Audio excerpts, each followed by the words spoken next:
Hello friends, ଜୟ ଜଗନ୍ନାଥ, ଶିବ ସକାଳ। ସାଙ୍ଗମାନେ ଆମେ ଯେତେବେଳେ ଛୋଟ ଥିଲୁ ସ୍କୁଲ ଯାଉଥିଲୁ, ସେ ସ୍କୁଲ ଟାଇମ୍ ଗଲାବେଳେ ଯେମିତି ସ୍କୁଲ ଟାଇମ୍ ହେବ ନା, ଆମେ ବହୁତ ପ୍ରକାର ବାହାନା କରିଥିଲୁ ନ ଯିବା ପାଇଁ। କିନ୍ତୁ ସେ ଟାଇମ୍ ବି କୁଆଡ଼େ ଗଲା, ସେ ସମୟ କୁଆଡ଼େ ଚାଲିଗଲା। ଏବେ ଆମ ପିଲାମାନେ ବି ସେଇ ଉପାୟଟାକୁ ଆପ୍ଲାଏ କରୁଛନ୍ତି।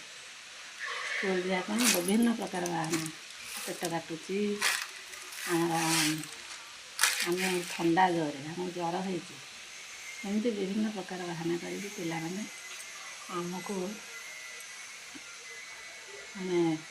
ବାହାନା ବନେଇବାରେ ବ୍ୟସ୍ତ।